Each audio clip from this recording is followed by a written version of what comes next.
Rick. Hey, I read your letter. I'm recording, if you're okay with that. That's fine. Okay, you say at the end that you feel as though we'll back up. I'm going to start from the back and go forward, okay? You mentioned that because the special election, you have to forgive me.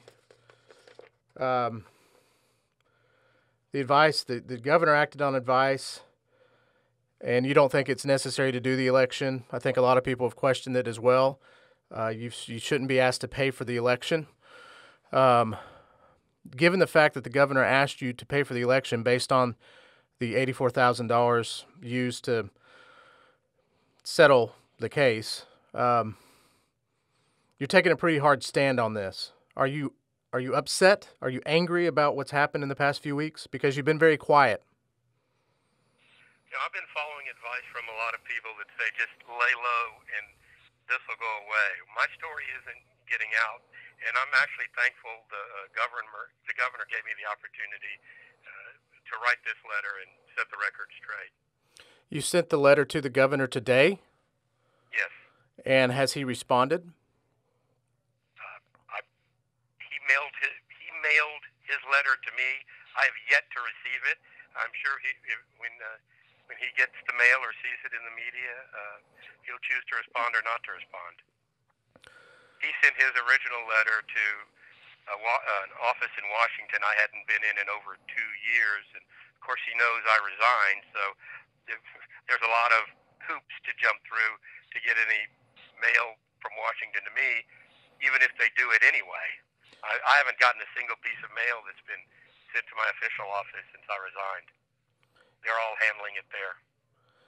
And do you still, this is a very elementary question. You have resigned. You no longer have an office in Washington. Is that correct? There is an office of the 27th Congressional District that's still being maintained by my staff, providing virtually all of the services that I was offering: academy nominations, help with government agencies like FEMA or the VA. They're continuing all the constituent services and are referring folks to other members of Congress with subject matter expertise on issues.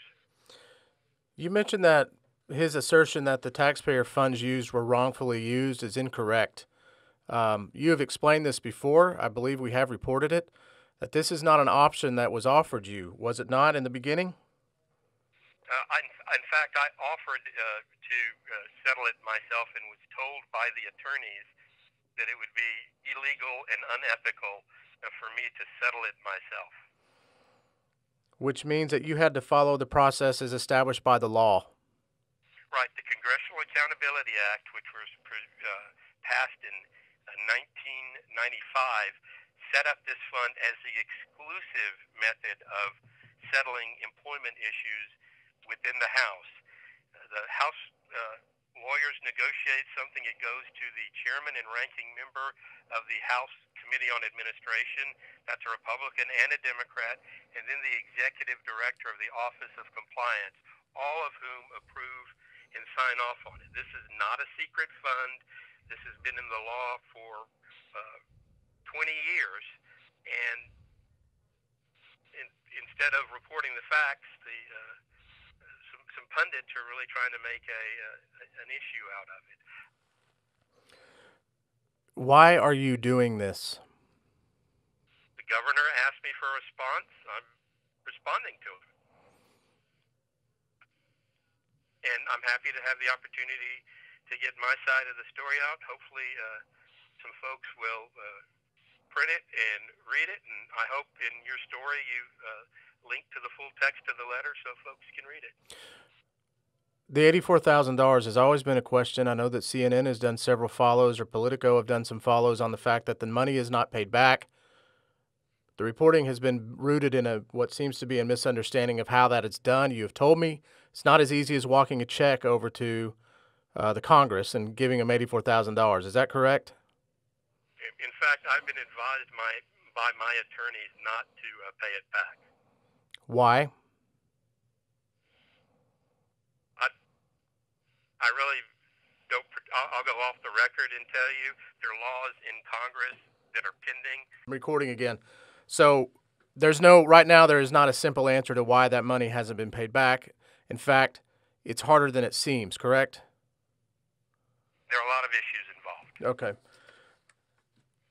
Last question I have for you, and someone may call you later, Blake. I don't know, but the toll that his tell me the toll this has taken on the personal toll that your family you've paid with all this. Listen, it's been an emotional roller coaster. My family vacillates from being angry at the media to just sad about what's happening to me. One of the reasons that I chose to leave, as I pointed out in the letter, is it's an emotional roller coaster, not just for me, but for my family, and I want to put them through it. You mentioned that you never touched anyone. You never, so you were never accused of sexual harassment. That there were never any types of advances made. That it was an informal workplace. You've said that before. How has it gone from an informal workplace to this, do you think? It's become incredibly, Washington is incredibly political, and I think in today's environment, it's not just enough to disagree with somebody. You've got to destroy them.